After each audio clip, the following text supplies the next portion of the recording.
السلام عليكم. نصيحتي لكل شاب لسه مسافر جديد، اديلك سنه اديلك سنتين، نصيحه اخويه. والله انا الفيديو عايز اعمله فتره كبيره، ولكن ما كانش في وقت مناسب بالنسبه لي. بلاش اي فلوس ربنا يكرمك بيها وانت متغرب جديد تروح تحطها في شقه، تغلط غلطتي وغلطه ناس كتير جدا. نمشي بالفكر اللي احنا دايما متعودين عليه كشباب مصريين، ان مش بنلاقي اللي يوجهنا بالطريقه الصح. اول ما تسافر جديد ان كان عليك فلوس بتسددها، واول حاجه بتعملها عايز تعمل شقتك او عايز تعمل بيت.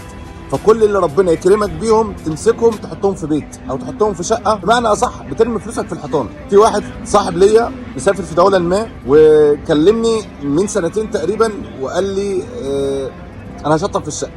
انت لسه مسافر جديد، ما ترميش فلوسك في الحيطان. الغربه ما تندمنش. ممكن وانت ماشي في الشارع معدي في الطريق ماشي بطريقه غلط ايا كان تتصفر من البلد اللي انت مسافر فيها، وطبعا الارزاق بتاعت ربنا. فحاول تحط فلوسك في ذهب او في اي حاجه، لا قدر الله لو حصل معاك ظروف يكون معاك فلوس سيوله تعرف تتعامل بيها، تعرف تسافر اي دوله، تعرف تعيش لحد ما ربنا يكرمك بحاجه ثانيه. ما ينفعش الكلام. واللي ربنا بقى يرزقه بيهم بقى يحطهم في الشقه، يعمل حاجه في الشقه بتاعته، وطبعا شقته في بيت عيله في بيت اهله. ومن حظه ان نزل نهائي من البلد اللي هو كان مسافر فيها.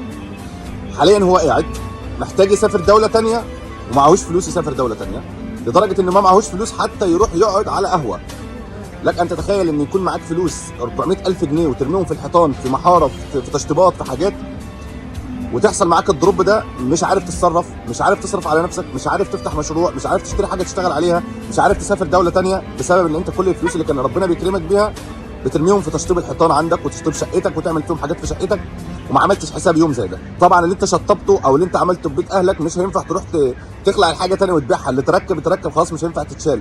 حتى مش هتعرف تتجوز ان انت لسه اصلا محتاج ذهب ومحتاج حاجات ثانيه، فمش عارف انك تجوز نفسك. فلوسك لو معاك حطيتهم مثلا في ذهب او حطيتهم في حته ارض او حطيتهم في اي حاجه، كنت تقدر تبيعهم وتروح حتى تتجوز حتى لو في شقه بالايجار. لكن للاسف انت مش هتعرف تعمل ده. في الوقت ده الذهب كان ب 2000 جنيه، حاليا الذهب وصل 5000 جنيه. الحيطان زي ما هي والتشطيبات اللي شطبها زي ما هي، وما استفدتش حاجه. فنصيحتي لاي حد لسه مسافر جديد، لسه في بدايه غربتك، مسافر اديلك سنه، مسافر اديلك سنتين، اللي ربنا يكرمك بيهم اشتري بيهم ذهب، اشتري بيهم حاجه لحد ما تجمع مبلغ كويس، تبدا تشتغل في شقتك، تشتغل في بيتك بنص الفلوس، وتخلي فلوس معاك سيوله. ما تخلصش نفسك، ما تشطبش نفسك. ان اللي هتعرف تجيبه النهارده مش هتعرف تجيبه بكره، وما تعرفش بكره هيحصل ايه معاك. ربنا يكتب لك كل خير وربنا يوفقك، لكن ما تضحيش بكل فلوسك في حاجه وانت مش عارف بكره في ايه. ربنا يكتب لك الخير في بكره وفي بعده، وتكون ايامك كلها سعاده، لكن ما ترميش كل فلوسك في حاجه وما تعملش حساب لبكره. السلام عليكم، اشوفكم على خير.